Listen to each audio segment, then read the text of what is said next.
गजाननं भूतगणातिसेवितं कपित्थजम्बूफलसारभक्षितम् उमासुतं शोकविनाशकारणं नमामि विघ्नेश्वरपादपङ्कजम् आपदामपर्तारं दातारं सर्वसम्पदां लोकाभिरामं श्रीरामं भूयो भूयो नमाम्यहम् आर्तानामार्तिहन्तारं भीतानां भयनाशनं द्विषतां कालदण्डं तं रामचन्द्रं नमाम्यहम् रामाय रामभद्राय रामचन्द्राय वेदसे रघुनाथाय नाथाय सीताय पतये नमः। कूजन्तं राम रामेति मधुरं मधुराक्षरम् आरुह्य कविताशाखां वन्दे वाल्मीकिकोकिलं वाल्मीकिमुनिसिंहस्य कवितावनचारिणः शृण्वन् रामकथानादं को न याति परां गतिं गोष्पदीगतवारीशं मशकीगतराक्षसं रामायणमहामाला रत्नं वन्दे नीलात्मजम् अञ्जनानन्दनं वीरं जानकीशोकनाशनं कपीशमक्षहन्तारं वन्दे लङ्काभयङ्करम्. How will I go back from here?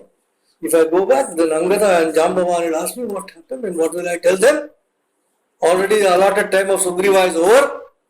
They can't go back. They will say, we will die. This is not going to work.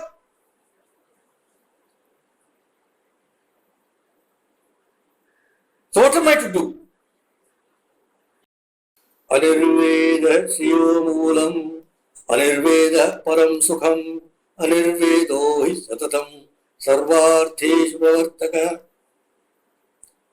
This has to be written in concrete and or on any panel and hung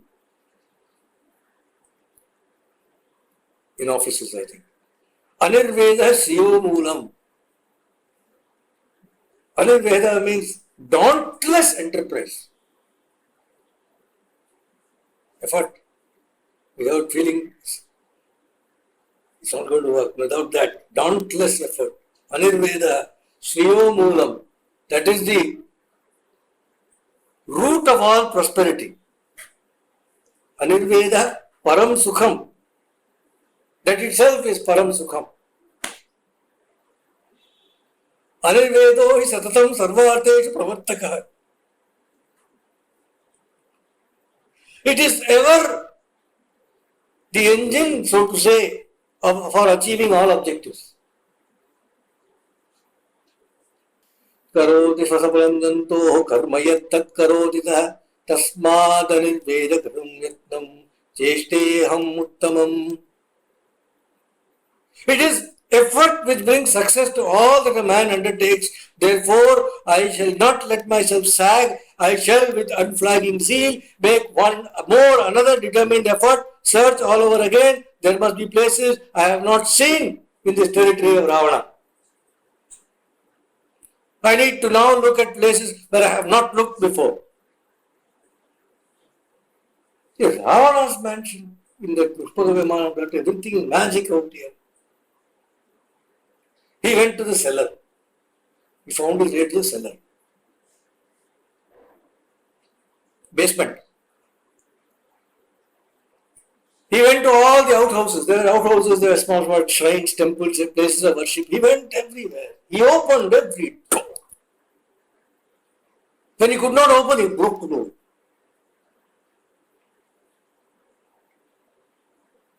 He opened all the doors. What he could not open, he broke. At a great speed, he leaped from place to place. He was short of time. He combed the entire area of Ravana's mansion. There was not even 4 inches of space that he left unlooked at. Every single nook and corner he searched. Then he came out of the private mansion of Ravana. He searched the streets. He searched the boundary walls. He searched the crossroads. He searched the pools. He searched the big trees. He searched the platform around the trees. And he saw many women, Naga women, Vidyadhara women, beautiful women. He also saw fierce Rakshasis, but he saw no Sita. And he said, Sujata Moola Subhaga Kirtimala Yashasvini Prabhagna Chiraratriyam Mama Sita Mapashyata. Sujata Moola. This long night, Sujata Mula, which had begun so auspiciously, full moon and all that, he had started such a beautiful night. Sujata Mula Subhaga, so pleasant, so it was like good fortune. Kirti Mala, with such immense possibilities of being remembered long with good credit, that what a night, the renowned the world, so much possibility was there that it could be done tonight. What a beautiful, everything was in favor. The moon, the weather, everything was such a beautiful night. Now it has ended, it is ending in a whimper for me because I have not found Sita. तापसो वा भविष्यामि नियतो वृक्षमूलिकः नेतः प्रतिगमिष्यामि ताम दृष्ट्वा सिदेक्षणाम्. तापसो वा भविष्यामि, I will become a tapasvi. Let me do tapasya. I will become a hermit under a tree, vrikshamulika. I will sit under a tree and I will not stir from that spot.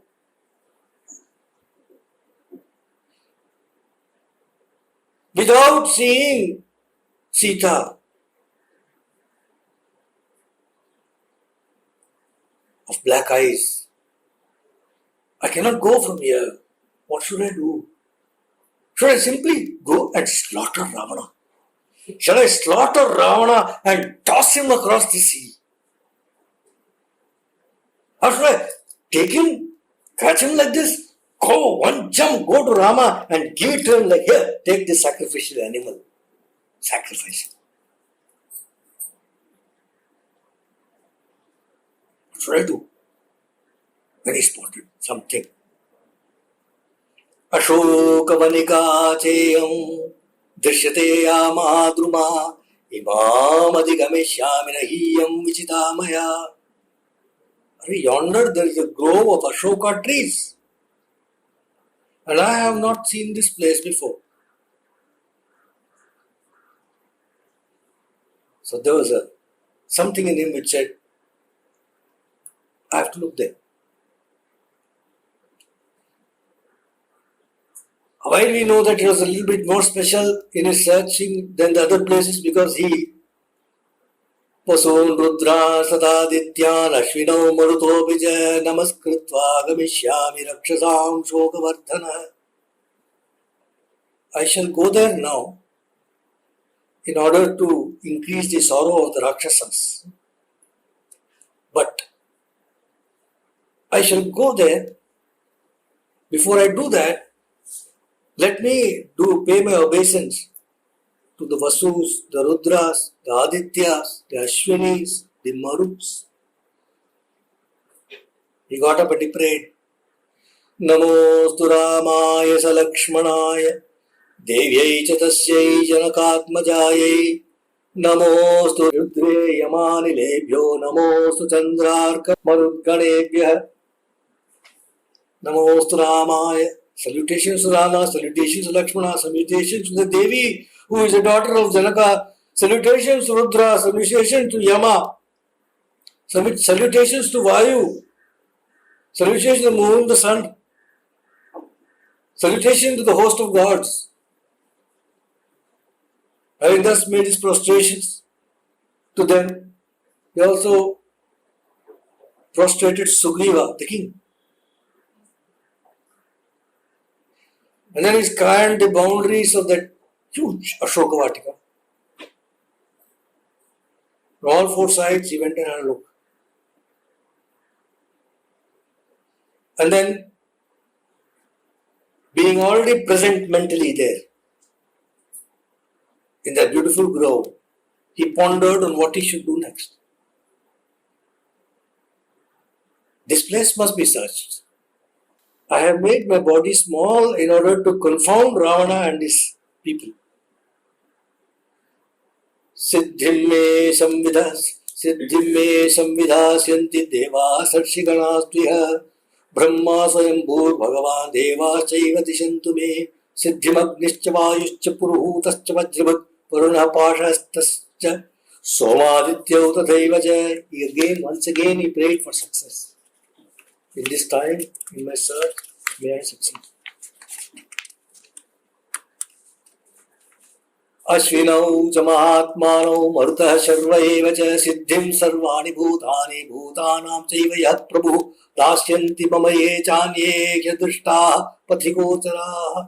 May all the sages, may all the gods, may the self-born Brahma, may Vayu Bhagavan, may Indra Bhagavan, the wielder of the thunderbolt, may Yama, who carries the rope, may Varuna, who gives success, and who Lord Shiva, may Lord Shiva help me. May the sun, moon, may the Ashwinis, the Marutas help me. May the God of the directions help me. May the Lord of beings help me to succeed. May those deities and gods whom I cannot see also bring success to me. Tadunnasam Panduradantam Avranam Shuchismitam Padmapalashalochanam Drakshye Tadarya Vadanam Kadanvaham Tasannataradipatulya Darshanam.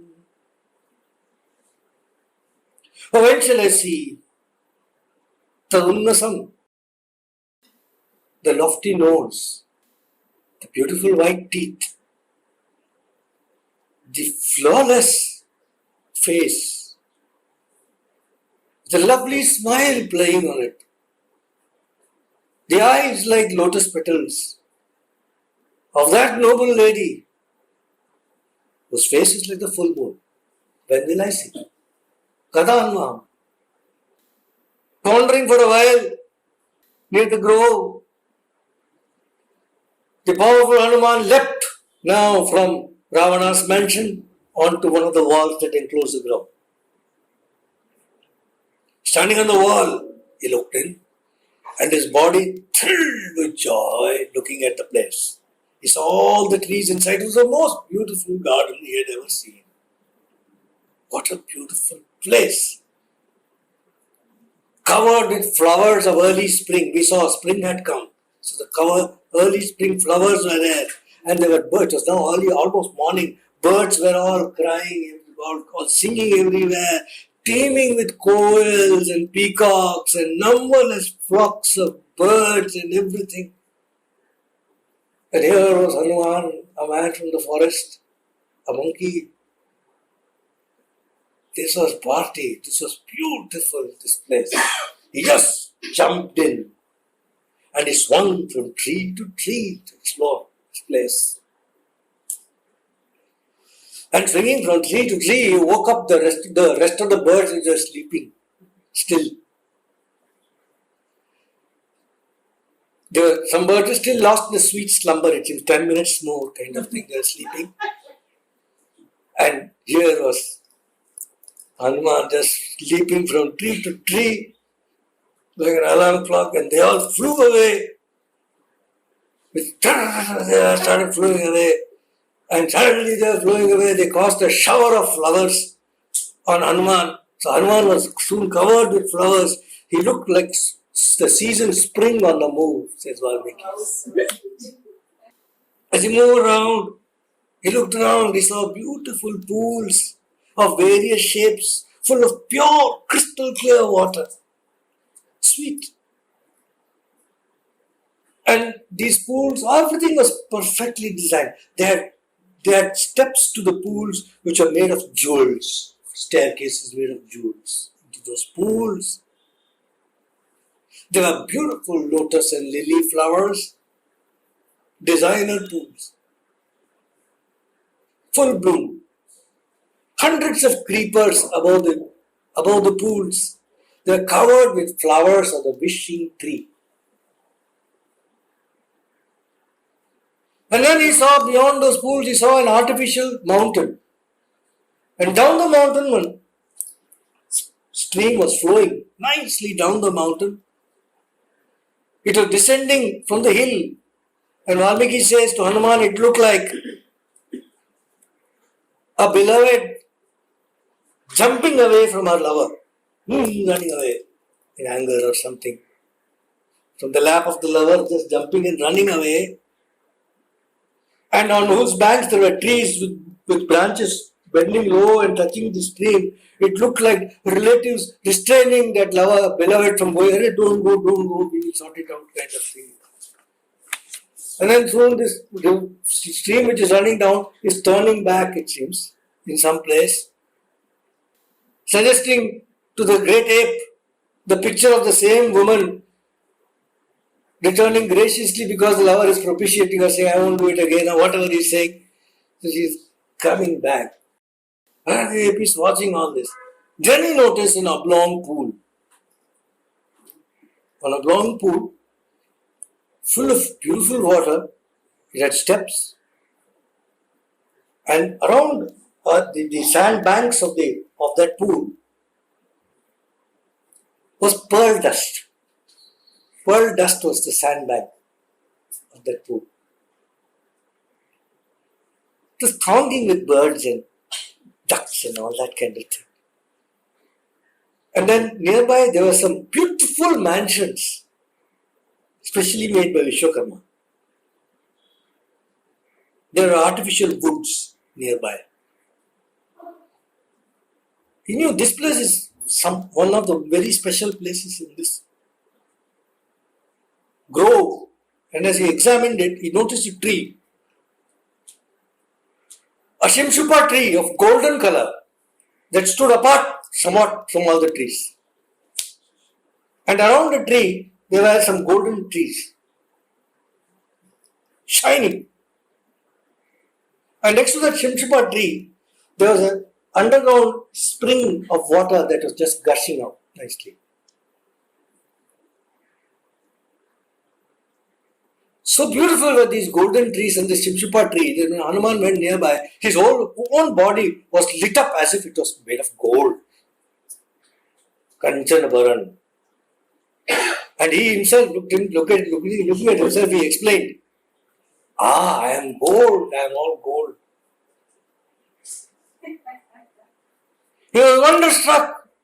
The winds that were going through those golden trees which are nearby, rustling the leaves, they made sounds resembling the tinkling of 100 anklets. Like that. He said, this is it. So he climbed up the Shimshupa tree. And he said to himself, Ito drakshyami vaidehi ramadarshana lalasa itaschetascha dukkhartau sampatanti yadachaya. From here I will try and observe Vaidehi, who although distraught with grief and longing for the sight of Rama, she might come here by chance. Wandering aimlessly here and there, she may come here. So he got up on the Shimshupa tree to observe. On that note, we'll conclude.